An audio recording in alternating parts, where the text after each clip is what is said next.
Hello everyone. Today we are going to talk a bit on Russian formalism. Russian formalism is a type of literary theory and analysis that originated specifically in Moscow and Saint Petersburg in the second decade of the 20th century.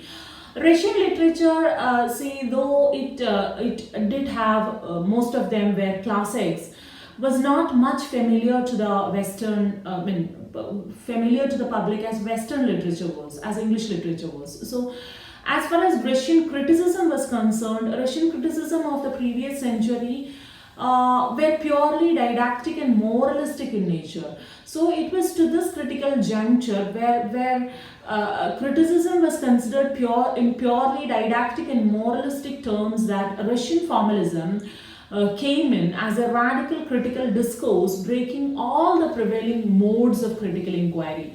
So, as you all know, Anglo-American New Criticism, of course, Anglo New Criticism and Russian formalism does have some sort of similarities, though they are not equal. New Criticism also does give importance to the formalistic aspect of literature. But see, we have Russian formalists were quite unaware of the happenings which was there in Anglo-American critical discourse, and of course, the Anglo-American critics were quite unaware of what was happening in Russia.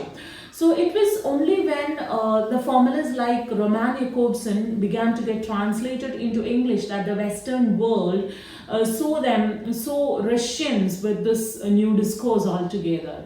So the term formalism was at first used in a very derogatory way as they excluded the subject matter and social values, but later on it was shaken off its derogatory meaning.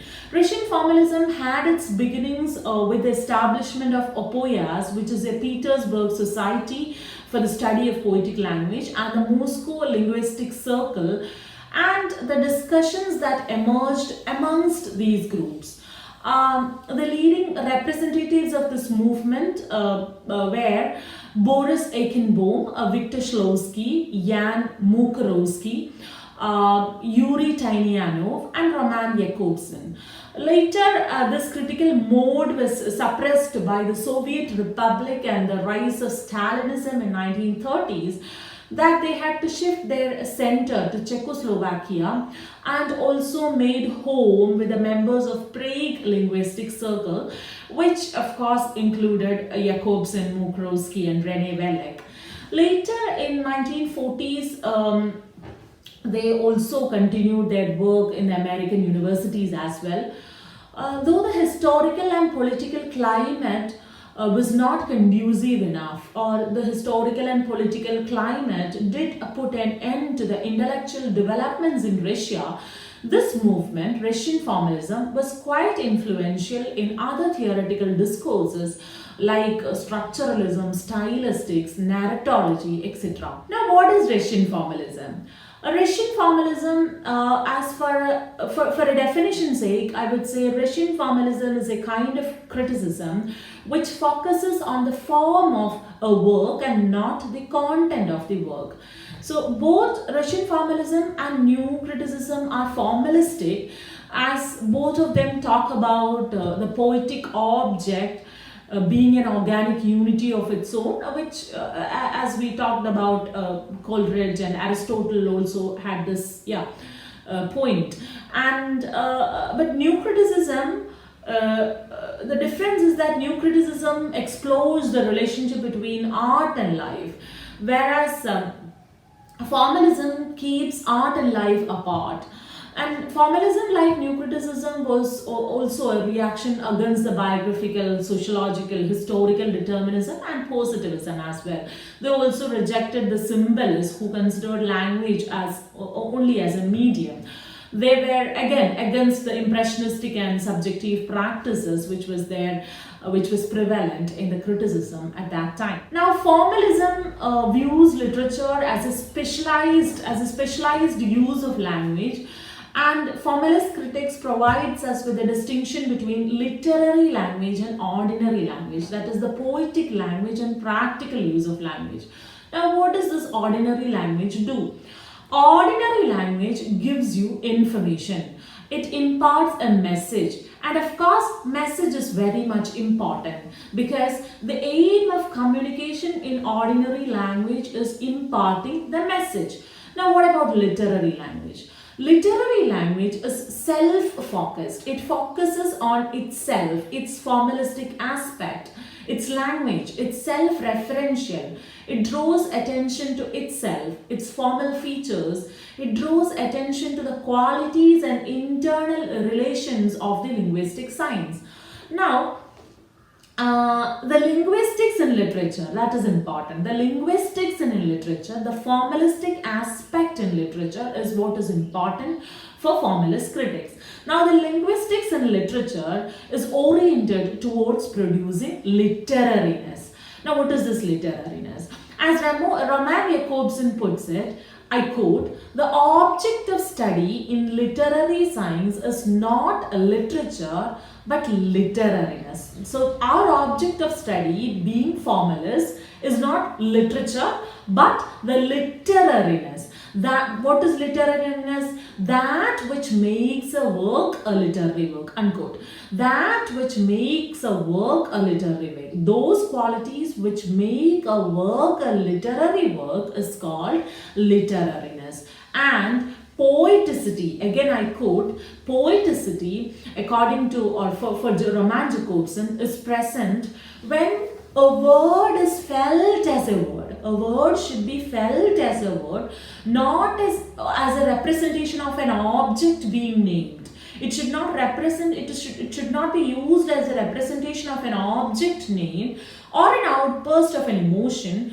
When words and their composition, the words and their composition, their meaning, their external and internal form should have a weight and value of their own instead of referring indifferently to reality. So it should not refer to reality as such, outside reality as such. Instead, in poeticity, words are important. The linguistic aspect of it is important. The literariness of it is important. So, in order to attain literariness, what are we to do? Now, according to Jan Mukurowski, he says that in order to attain literariness, there should be a foregrounding of utterance and backgrounding of the referential aspect.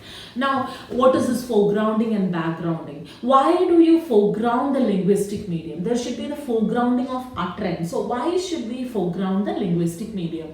He defines, Mukurowski defines a foregrounding as, I quote, an aesthetically intentional distortion of the literary components. Now, this particular term foregrounding comes from visual arts, especially painting. If certain things are foregrounded, other things gets backgrounded. Now, backgrounded things will not be subject to conscious attention. So what happens is, in literature, according to formalist critics, you foreground the literary devices. Because you do it, you foreground literary devices because the primary aim of literature is to estrange, is to defamiliarize, according to Victor Shklovsky. Now, Victor Shklovsky, in his essay, Art as Technique, says that he talks about habitualization. He says that we have become so familiar with things that we no longer perceive them. We have become so habitualized with them that we do not see them in the real sense. We do not perceive them. The term that he uses for this is called habitualization.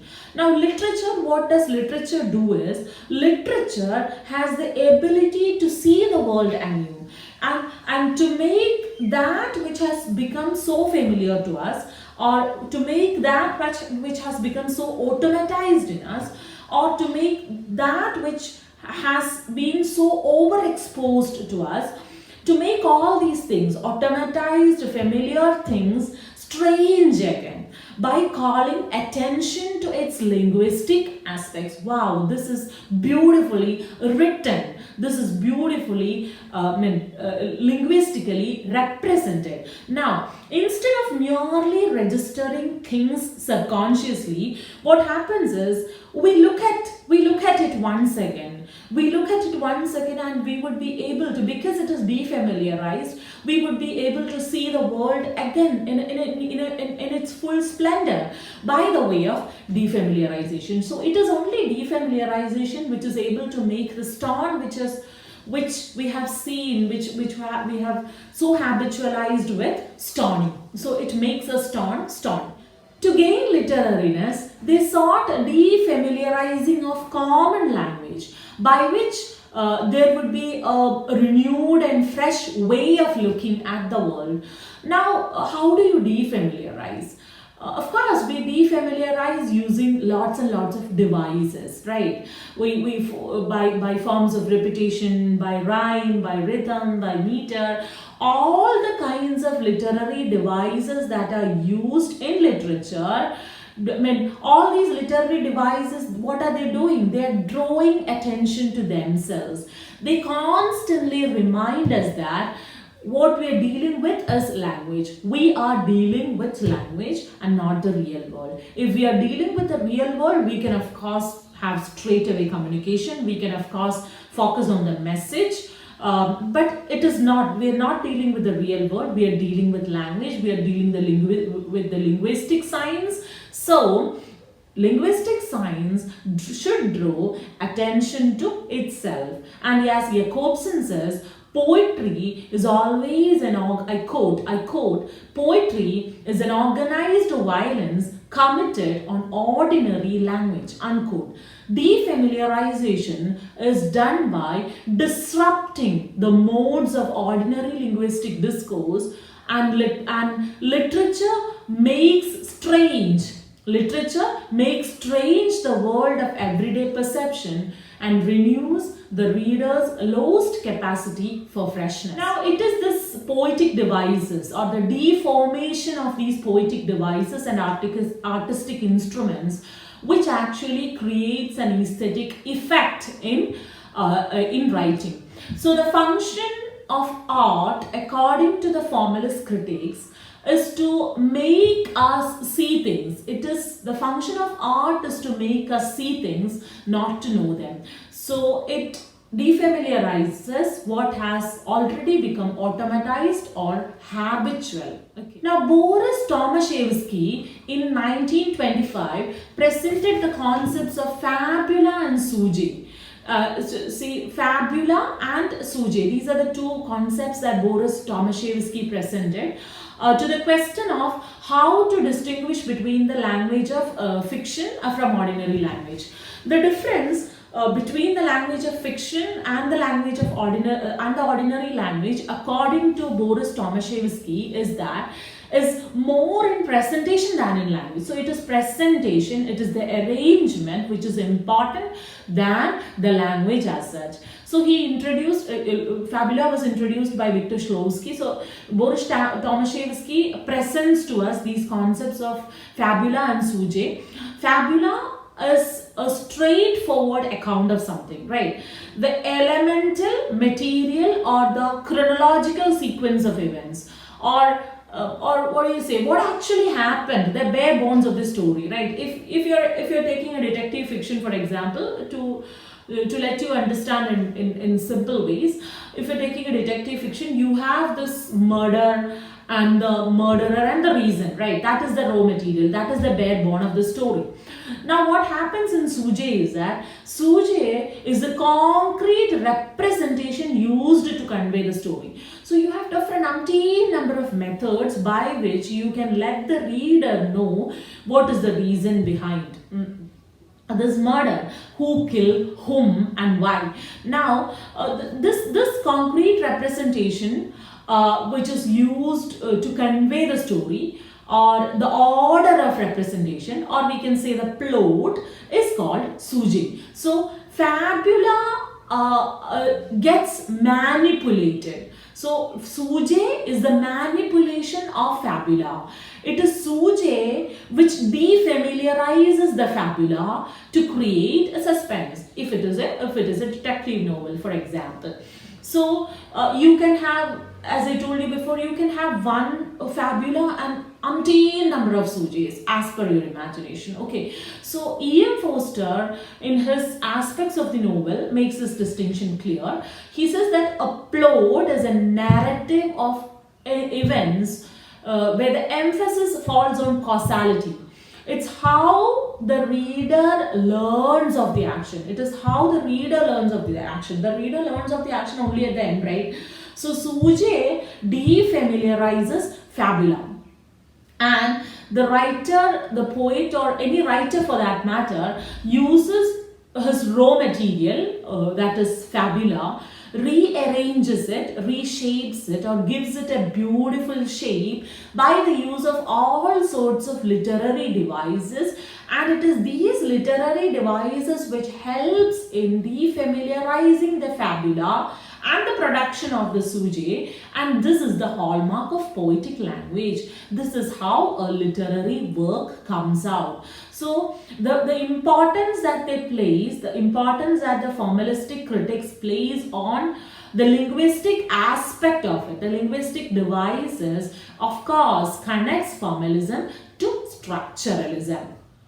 Like new criticism, we see that there are lots and lots of criticisms leveled against formalism as well, because the main criticism is that formalism is scientific in nature, and because it is scientific in nature, there is a chance that it would dehumanize and destroy criticism.